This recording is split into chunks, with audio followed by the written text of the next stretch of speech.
Now from the station on your side, you're watching WAVY News 10. One of the most pivotal days in American politics is upon us. Weeks of campaigning, commercials, and voting is about to come to an end. It's Election Day 2024 across Hampton Roads and the nation. We are your local election headquarters. Good evening, I'm Tom Shadd. The campaigning is over, the political ads are history, and in 1 hour the polls will close in Virginia. In North Carolina, you have 90 minutes left. And you're in the right place tonight for the number crunching and history-making election. Voters in Hampton Roads and across the nation have come out in big numbers today and for the past several weeks of early voting. States have set records even before today's voting got underway. The big prize, of course, the White House. The contentious campaigns come down to a decision between Kamala Harris and Donald Trump. And it's a decision that many say may not happen tonight. Besides the presidency, we're voting for a senator, members of Congress in North Carolina, governor and lieutenant governor. You'll also help elect local mayors, members of your city council, and more. And the team on your side has been here from the beginning and through the course of the night to bring you the excitement of victories and the disappointment of losses. A look behind the numbers with our political analysts and how your future government will be shaped for years to come. So let's get started. One of the biggest races we'll be watching tonight, the contest for Virginia's 2nd congressional district. Republican incumbent Jen Kiggins is looking to hang on to her position in the House for another 2 years, and Democratic challenger Missy Cotter Smazel wants to bring that change to her district. Our team coverage begins with 10 on your side's Chris Horn live with the Kiggins campaign in Virginia Beach. Chris, what's the mood there headed into tonight? Well, they feel that they have the momentum that they need, Tom, for her to be reelected. You know, the Republicans could lose control of the House of Representatives by losing as few as 5 members. So this is a hotly contested race, a lot of money spent from outside sources in the past several months. And Kiggins' campaign outspent, or at least outraised, the campaign for Missy Cotter Smazel by more than 2 to 1. We talked with some voters earlier today. The turnout this afternoon here at Thalia United Methodist off of Virginia Beach Boulevard, about 56% so far. We did talk with some voters who chose Missy Cotter Smazel, by the way. Kiggins, in this heavily military congressional district, is a retired Navy helicopter pilot, and she talked to us about her work on the House Armed Services Committee. We focused on issues like paying compensation, on housing, childcare, healthcare, and spouse employment. So we've made some progress in those areas. I need an administration in the White House who actually will prioritize funding those initiatives, but we've got to improve our quality of life issues for our men and women in uniform. And I'm excited to get back to Washington to do work, but especially to do that work. If I didn't want book bans, I didn't want gay rights to go where women's rights went, and I thought women's rights should go. I thought women should have rights. So. Do you think Vice President Harris will stick up for the LGBTQ community? I think she will, yes.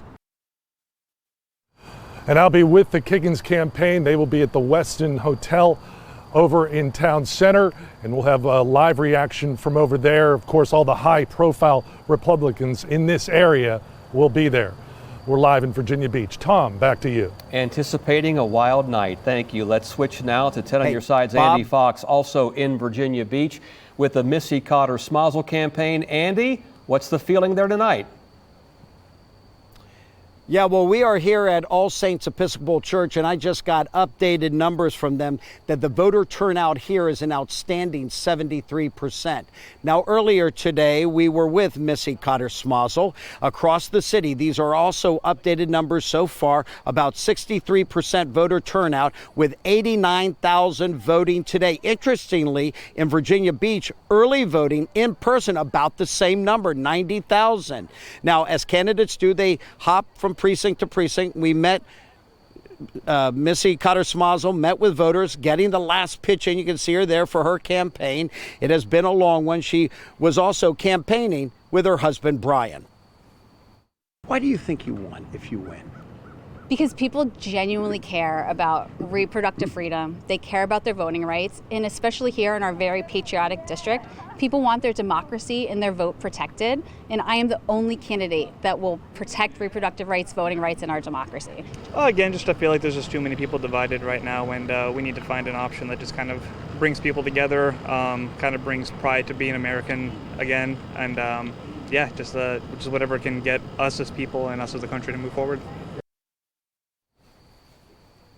So they're still showing up here, 73% voter turnout. I'm going to stay here until 7 when this poll closes. I want to see exactly how many more voters they get in. And a spectacular day at All Saints Episcopal here, getting voters in and getting them out.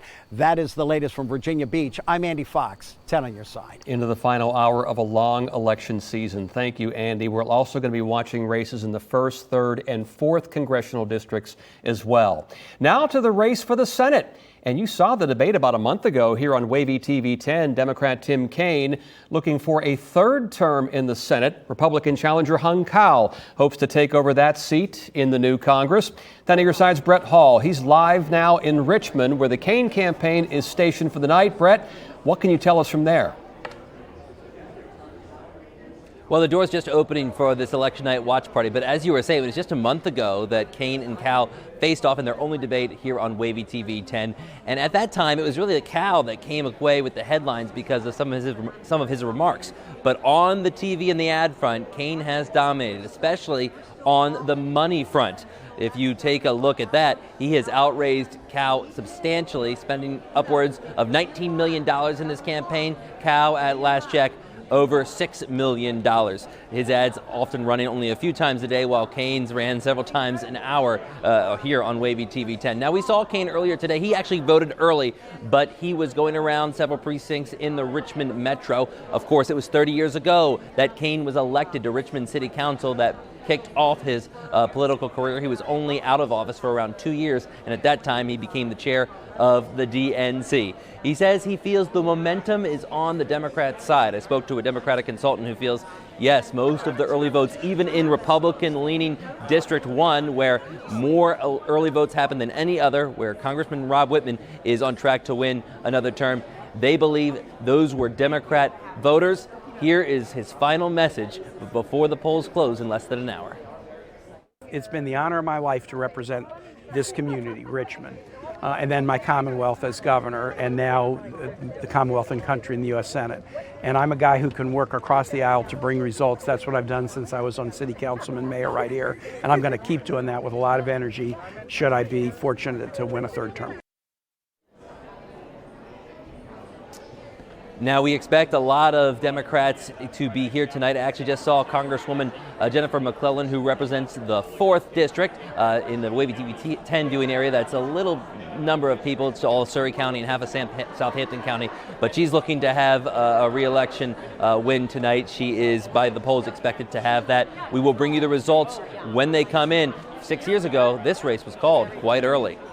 Live in Richmond, Brett Hall, 10 on your side. And we will be keeping our eyes and ears open. The last poll of the Senate race places Senator Kaine ahead of challenger Hung Kao, but the Republican says don't count him out. Regina Mobley joins us now with that part of the story tonight. Regina? Well, Tom, the Roanoke College poll results released 4 days ago say the former governor tops the former Navy captain 51% to 40%. But the Naval Academy physics major told 10 on your side he doesn't care about the polling numbers. On election eve, Cal offered his take on the so-called scientific surveys.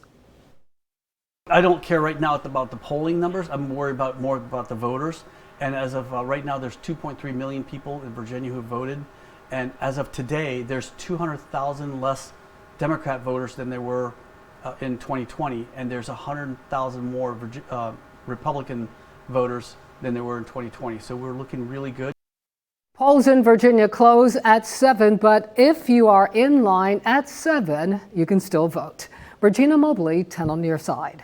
And needless to say, the state of North Carolina has a big place in this election. It is a swing state, and it is one that has set records with early voting. Besides the race for president, voters in the Tar Heel state are casting ballots for governor, lieutenant governor, and attorney general. That governor's race has been a controversial one over the past month or so. More than 4 million voters cast their ballots even before today. And Hurricane Helene didn't stop western North Carolina from an even bigger percentage of early votes. Of course, there's a lot of local races going on this election night. Ahead on WAVY News 10 at 6, who you're voting for that can run our cities for the years to come. And we have some other news, including the death of a local soldier after an incident overseas. And it was a warm election day across our area. Temperatures are still in the 60s and 70s. If you are going to be heading out to the polls tonight, they close in Virginia in less than an hour. They close in North Carolina in more than an hour. There's still a bit of a breeze, too. We'll look ahead to some rain that's actually in the forecast coming up. We'd like to see some of that, all of that and more on a big night for our nation, all as we continue on this election night 2024.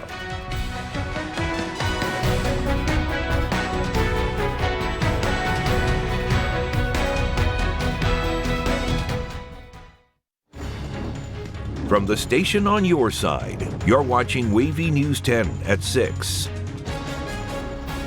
And we're back now with some other local news. And a Fort Eustis soldier hurt in a pier incident in Gaza has died. 23-year-old Sergeant Quandarius Stanley was injured back in May while working on the pier built to deliver humanitarian aid to Gaza. High winds damaged that pier, and that's when Stanley was hurt.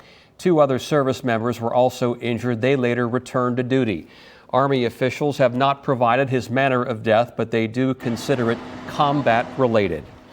Hampton police are looking for a man caught on video in connection to a business burglary. This happened at the Kroger on West Mercury Boulevard back on October 11th. So if you recognize the man in these surveillance photos, call the crime line. You can also use the P3 Tips app. Next at 6, the future of our cities. A look at 2 communities making big decisions for their mayor and city council after the break. And Jeff with a Wednesday warm-up. But is there any rain on the way? His forecast and more after the break.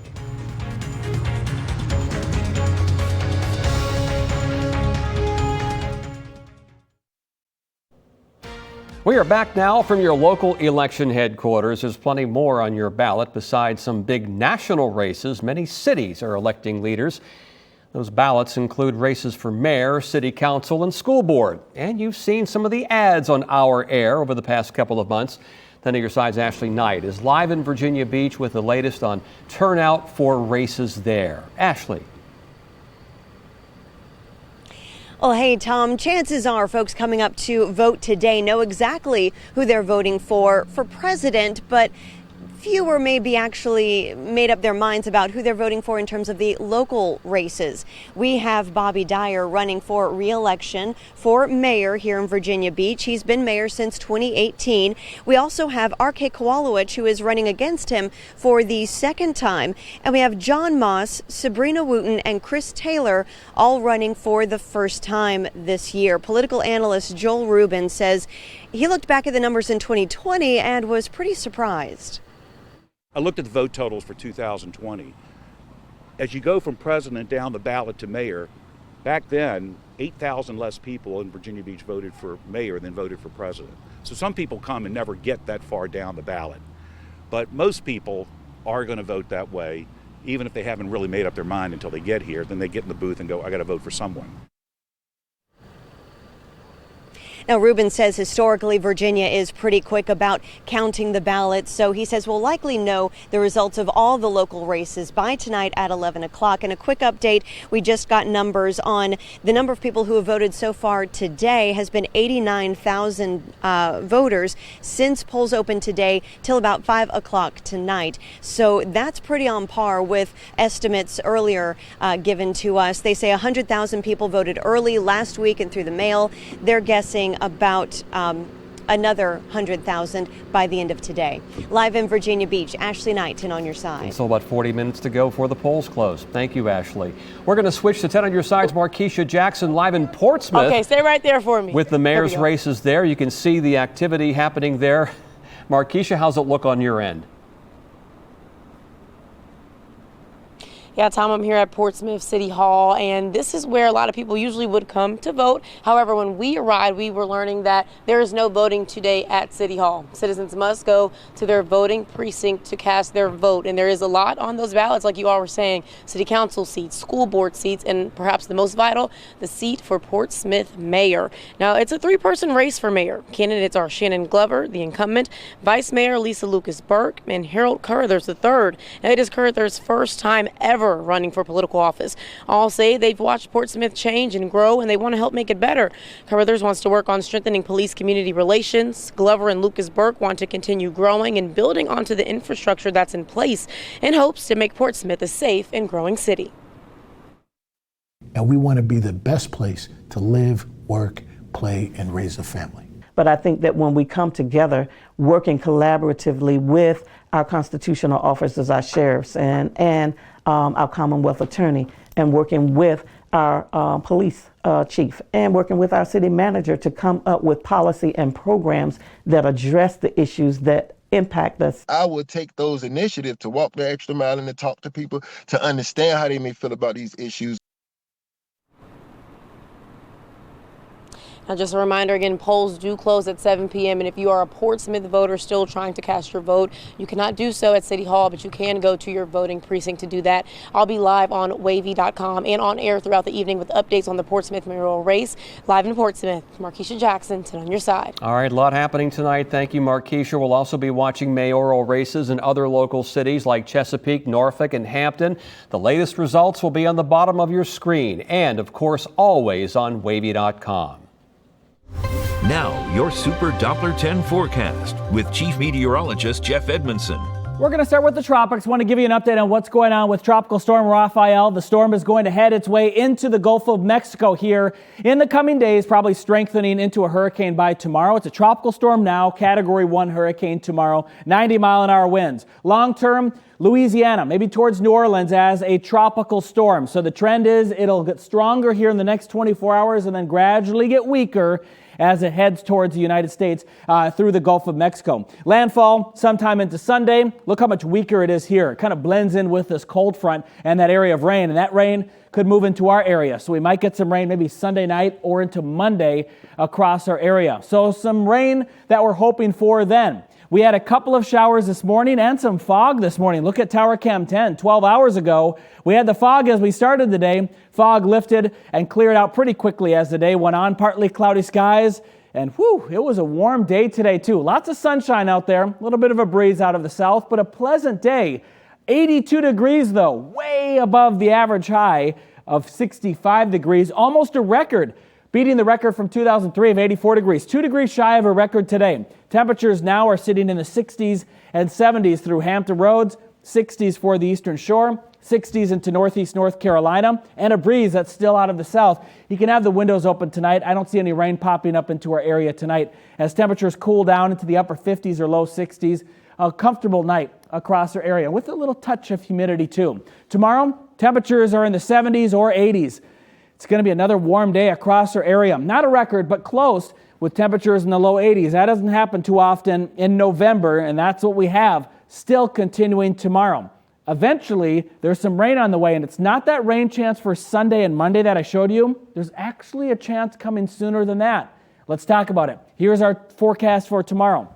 A lot of clouds across our area. They really start to build in during the afternoon. So a lot of clouds and some sunshine for tomorrow. And then look at this. Thursday morning could have some drizzle, light rain in the morning. Very scattered and light, not widespread in the morning, but late into the night. 3 o'clock, 4 o'clock, 5, 6, 7, and then 8 o'clock here. Look how the rain starts to develop across our area. So a decent chance for some evening and overnight rain Thursday and into Friday. Previewing how much rain we could get. Look at this. It even has a half an inch to an inch. We haven't seen rain totals this high in more than a month. We haven't seen rain in more than a month.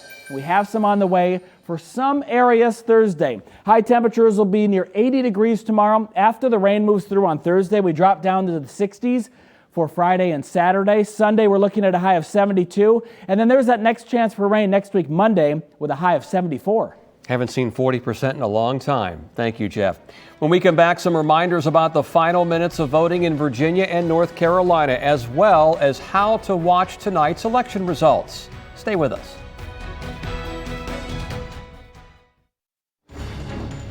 From the station on your side, you're watching WAVY News 10 at 6. We're down to just about a half hour for you to vote in Virginia and about 60 minutes in North Carolina. A reminder, if you're in line when the polls close, you will be allowed to vote. And if you need to look up any candidates and what they stand for, see the voter's guide of WAVY.com. A reminder that our coverage of election night continues through the evening and most likely beyond that. NBC's election coverage begins next at 6:30 and we'll be on the air with WAVY News 10 at 6:30 on Fox 43 when the polls close in Virginia. We'll go right into all-night coverage at 7 o'clock. Tonight on WAVY.com, I'll talk with our reporters and analysts about the returns as they come in. Then join us on Fox 43 at 10 o'clock and for WAVY News 10 at 11. And a reminder, the team on your side will be here with the latest results and reaction in the morning. WAVY News 10 today begins at 4:30 a.m. and continues on Fox 43 and CW Hampton Roads until 9 a.m. And now, a word about diversity and what makes us one people. It may seem like a contradiction, but such is the story of a nation founded on a self-governing idea. Different races, philosophies, backgrounds, and genders all lead to one America. A reminder that we are in this together. NBC's coverage of election night is next.